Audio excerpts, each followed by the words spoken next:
بسم اللہ الرحمن الرحیم۔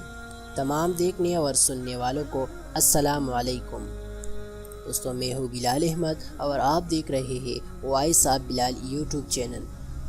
دوستوں، آج کی ہماری ویڈیو کا ٹاپک ہے ملک شام کے حالات، امام مہدی کا ظہور اور نبی صلی اللہ علیہ وسلم کی پیشن گوئیاں۔ دوستو، اللہ کے رسول صلی اللہ علیہ وسلم نے قیامت کے نشانات بتلاتے ہوئے فرمایا کہ اونٹوں اور بکریوں کے چرواہے جو برہنہ بدن اور ننگے پاؤں ہوں گے، وہ ایک دوسرے سے مقابلہ کرتے ہوئے لمبے لمبی عمارتیں بنوائیں گے اور فخر کریں گے۔ صحیح مسلم۔ ریاض شہر میں عمارتوں کا یہ مقابلہ آج اپنے عروج پر پہنچ گیا۔ دبئی میں برج خلیفہ کی عمارت دنیا کی سب سے اونچی عمارت بن گئی، تو ساتھ ہی شہزادہ ولید بن طلال نے جدہ میں اس سے بھی بڑی عمارت بنانے کا اعلان کر دیا ہے، جو دڑا دڑ بنتی چلی جا رہی ہے۔ عرب کی عمارتیں سارے جہاں سے اونچی ہو چکی ہیں۔ عرض کرنے کا مقصد صرف یہ ہے کہ میرے پیارے رسول صلی اللہ علیہ وسلم نے جو فرمایا پورا ہو چکا ہے، اور پیشن گوئی پوری ہو کر اپنے نقطہ کمال کو پہنچ چکی ہے۔ عرب کا سب سے زیادہ تیل خریداری کرنے والا امریکہ نے صدام کو ختم کر کے تیل کی دولت سے سیراب ملک عراق کے کنویں پر قبضہ جما لیا ہے اور لاکھوں بیرل مفت وصول کر رہا ہے۔ تو پھر تیل کی گرتی مانگ نے تیل کی قیمتوں کو نچلی سطح پر پہنچا دیا، جس سے عرب ممالک کا سنہرا دور خاتمے کے قریب ہے۔ سوال پیدا ہوتا ہے، اس زوال کے بعد کیا ہے؟ اللہ کے رسول صلی اللہ علیہ وسلم کے ایک اور حدیث ہے کہ قیامت سے پہلے سرزمین عرب دوبارہ سرسبز ہو جائے گی۔ صحیح مسلم۔ سعودی عرب اور امارات میں بارشیں شروع ہو چکی ہیں، مکہ اور جدہ میں سیلاب آ چکے ہیں۔ عرب سرزمین جسے پہلے ہی جدید ٹیکنالوجی کو کام میں لا کر سرسبز بنانے کی کوشش کی گئی ہے، وہ قدرتی موسم کی وجہ سے بھی سرسبز بننے جا رہی ہے۔ سعودی عرب گندم میں پہلے ہی خود کفیل ہو چکا ہے، اور اب وہاں خشک پہاڑوں پر بارشوں کی وجہ سے سبز اگنا شروع ہو چکا ہے۔ پہاڑ سرسبز ہونا شروع ہو گئے ہیں۔ بارشوں کی وجہ سے آخرکار حکومت کو ڈیم بنانا ہوگے، جس سے پانی کے نہریں نکلیں گے، ہریالیاں ہوگی، سبز مزید ہوگا، فصلیں لہلہائیں گے۔ یوں یہ پیشن گوئی بھی اپنی تکمیل مراحل سے گزرنے جا رہی ہے، اور جو میرے حضور صلی اللہ علیہ وسلم نے فرمایا، اسے ہم اپنے آنکھوں سے دیکھتے جا رہے ہیں۔ اگر احادیث پر غور کریں تو مشرق وسطی کے زوال کا آغاز ملک شام سے شروع ہوا ہے، لیکن شاید عرب حکمران یا تو یہودی نصارہ کے چال سمجھ نہ سکے یا بے رخی اختیار کی، لیکن وجہ جو بھی ہو یا نہ ہو، سرکار دو عالم صلی اللہ علیہ وسلم کے بتائے ہوئے علامات کو تو ظاہر ہونا ہی تھا۔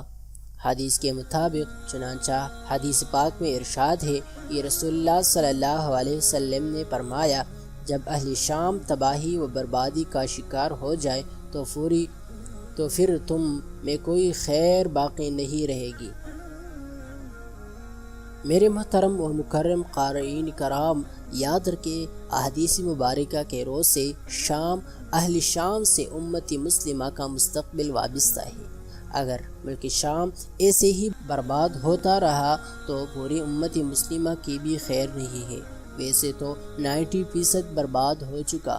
اب جب 5 سال خون ریزی میں 8 لاکھ بے گناہ بچے، بوڑھے، عورتیں شہید اور لاتعداد دوسرے ملک کے سرحدوں پر زندگی کے بھیک مانگتے ہوئے شہید ہو رہے ہیں، اور اتنے ہی تعداد میں زخمی یا معذور ہو چکے، لہٰذا شام میں تباہی کے بعد اب نزع کے حالات میں ہے۔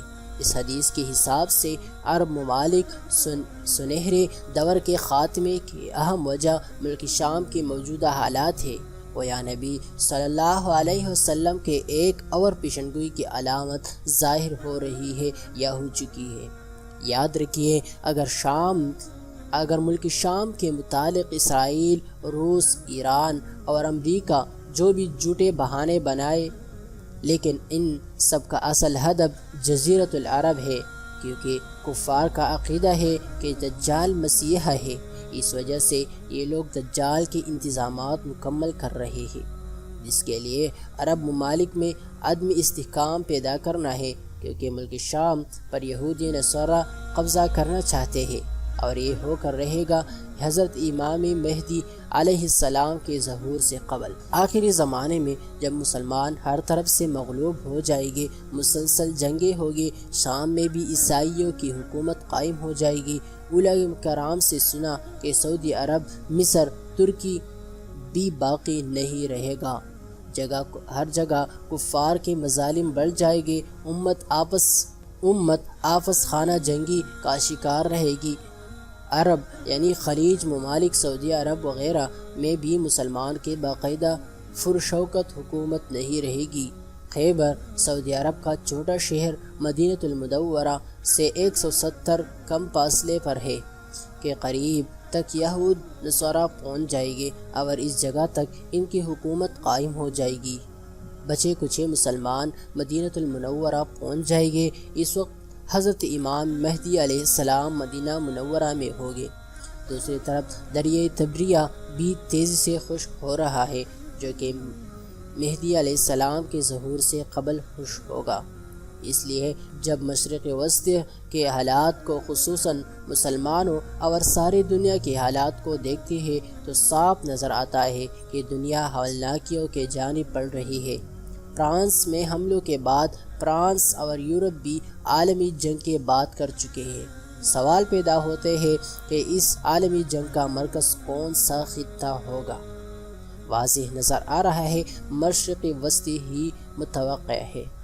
یہاں بھی ہند و پاک کے رنجشیں اور کشمکش کے بڑھتے حالات سے بھی لگتا ہے کہ غزوہ ہند کی طرف رخ کر رہے ہیں، کیونکہ حضرت ابو ہریرہ رضی اللہ عنہ سے روایت ہے کہ رسول اللہ صلی اللہ علیہ وسلم نے فرمایا، میری قوم کا ایک لشکر وقت آخر کے نزدیک ہند پر چڑھائی کرے گا اور اللہ اس لشکر کو فتح نصیب کرے گا، یہاں تک کہ وہ ہند کے حکمرانوں کو بیڑیوں میں جکڑ کر لائیں گے۔ اللہ اس لشکر کے تمام گناہ معاف کر دے گا، پھر وہ لشکر واپس رخ کرے گا اور شام میں موجود عیسیٰ ابن مریم علیہ السلام کے ساتھ جا کر مل جائے گے۔ حضرت ابو ہریرہ رضی اللہ عنہ نے فرمایا، اگر میں اس وقت تک زندہ رہا تو میں اپنا سب کچھ بیچ کر بھی اس لشکر کا حصہ بنوں گا، اور پھر جب اللہ ہمیں فتح نصیب کرے گا تو میں ابو ہریرہ جہنم کے آگ سے آزاد کہلاؤں گا۔ پھر جب میں شام پہنچوں گا تو عیسیٰ ابن مریم علیہ السلام کو تلاش کر کے انہیں بتاؤں گا کہ میں محمد صلی اللہ علیہ وسلم کا ساتھی رہا ہوں۔ رسول پاک صلی اللہ علیہ وسلم نے تبسم فرمایا اور کہا، بہت مشکل آنے والے ادوار بڑے پرفتن نظر آتے ہیں، اور اس کے متعلق بھی سرکار دو عالم صلی اللہ علیہ وسلم نے فرمایا تھا کہ میری امت پر ایک دور ایسا آئے گا جس میں فتنے ایسے تیزی سے آئے گے جیسے تسبیح ٹوٹ جانے سے تسبیح کے دانے تیزی سے زمین کی طرف آتے ہیں۔ لہٰذا اپنے نسلوں کے ابھی سے تربیت اور ایمان کی فکر فرمائیے۔ موبائل کے بے جائے استعمال سے، دیر رات تک جاگنے، پیشن اور یہودی انداز اپنانے سے، نمازوں کو ترک کرنے سے روکیے، ورنہ آزمائش کا مقابلہ دشوار ہوگا۔ دوستو، چلتے چلتے ایک آخری بات عرض کرتا چلوں کہ اگر کوئی ایسی ہدایت پر مبنی ویڈیو، قول، واقعہ، کہانی یا تحریر وغیرہ پڑھیں تو مطالعے کے بعد مزید تھوڑی سی زحمت فرما کر اپنے دوستوں سے بھی شیئر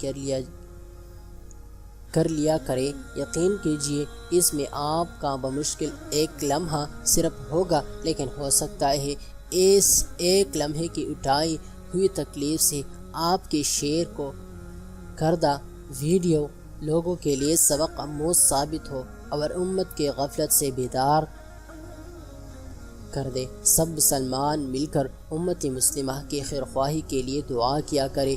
اور ذرا یاد کیجئے کہ کتنے دفعہ آپ امت مسلمہ کی خیر و برکت کی دعا مانگتے ہیں، شاید یہ ہماری غفلتوں کا ہی نتیجہ ہے۔ اے اللہ، ہم تمام امت محمدی پر اپنے رحمت، نعمت اور کرم کا سایہ قائم رکھے اور ہم کو خسارہ پانے والوں میں سے نہ بنائے، آمین ثم آمین۔ امید کرتا ہوں دوستو آج کی ویڈیو آپ لوگوں کو پسند آئی ہوگی۔ ویڈیو پسند آنے کی صورت میں اس کو لائک کریں اور مزید ویڈیو دیکھنے کے لیے ہمارے چینل کو سبسکرائب کریں۔